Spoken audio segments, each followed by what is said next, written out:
The affordable Pixel 4a hasn't even surfaced yet, but with that delayed release cycle, it has us thinking even further forward and therefore about our own Pixel 5 wishlist.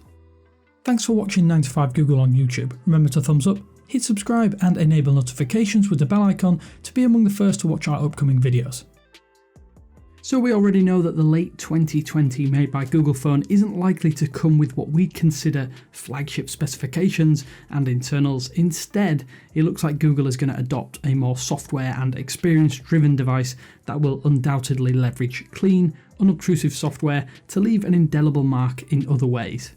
If that sounds familiar, well, that is essentially what the entire Pixel series has been doing since 2016.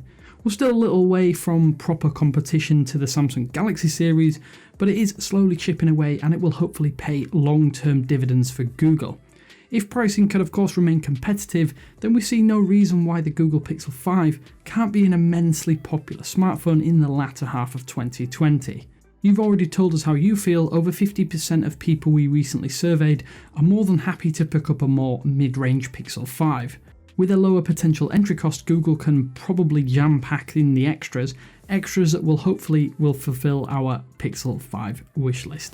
If Google is still on track for a fall 2020 release schedule for the Pixel 5, we're sure that production has at very least started, or if not underway already. We're under no illusions that everything we mention might not make it due to chipset limitations and support, but we're still hopeful that the Pixel 5 can be the alternative flagship for 2020.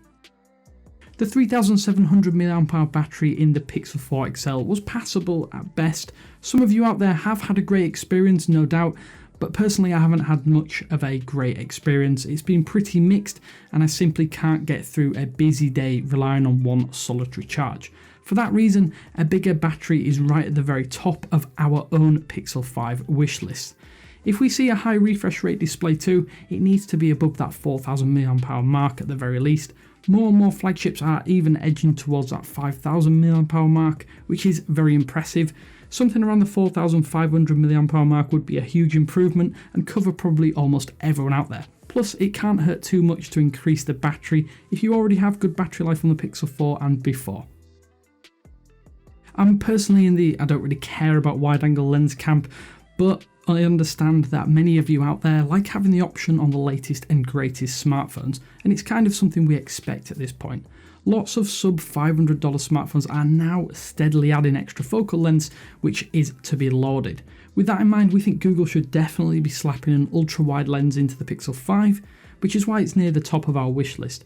Imagine 3 lenses at the rear, all backed by Google's post-processing. Now that is something to really look forward to. The Soli radar tech is a really neat trick that in its present state doesn't feel fully realised. It would be really disappointing if Google just abandoned the feature altogether within 12 months. Pixel feature drops have even added some new functionality, although it's not entirely groundbreaking, but that said it could eventually be a killer feature. With that in mind, we think it would be sad to kill it off at this stage, so we'd like to see it come in the Pixel 5. In our opinion, there are just not enough matte smartphones on the market, although there is a real clamour for shiny two-tone finishes, which we completely understand. However, there is something more eminently approachable about the Pixel series matte finishes. Top of my Pixel 5 colour wishlist would be something in blue. We've had also orange, but the colour palette is begging to be explored and given a proper Googleification. The fact that the Pixel 4a has a large forehead is no reason to avoid it, but with that said, it would be nice to see the Pixel 5 come with some slightly smaller bezels or more uniform bezels on all sides.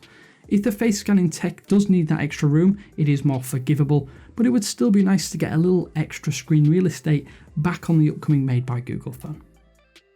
Of course, the Qualcomm Snapdragon 765G might pose some problems with high refresh rates and QHD Plus displays, but if Google decides the Pixel 5 will have a Full HD Plus display rather than a QHD Plus one, then we'd love to see a 120Hz refresh rate option. Is 120Hz a killer feature? Well, no, but it is such a huge jump over 60Hz that it has managed to sneak into our own Pixel 5 wishlist. Potential hardware limitations aside, a bump down from QHD Plus to Full HD Plus would be a solid compromise in our opinion to accommodate the higher refresh rate. Plus, Google could really take advantage of it by ensuring the smoothest Android experience. While the Pixel series has never struggled with stills photos, video hasn't always fared quite as well. We'd really like to see the Pixel 5 improve in all areas of video wherever possible. Some more frame rates would be ideal. 8K video probably isn't possible due to the Qualcomm Snapdragon 765G chipset, but it is overkill anyway. 4K at 24, 30 and 60 FPS would be pretty much excellent. If we could have OIS in connection with EIS, that would also be a real boost. Plus, provided the chipset could handle it, some post-processing effects in video modes would be awesome. We've seen Night Sight become an instant hit. Well, how about Night Sight for video? That will be a real game changer.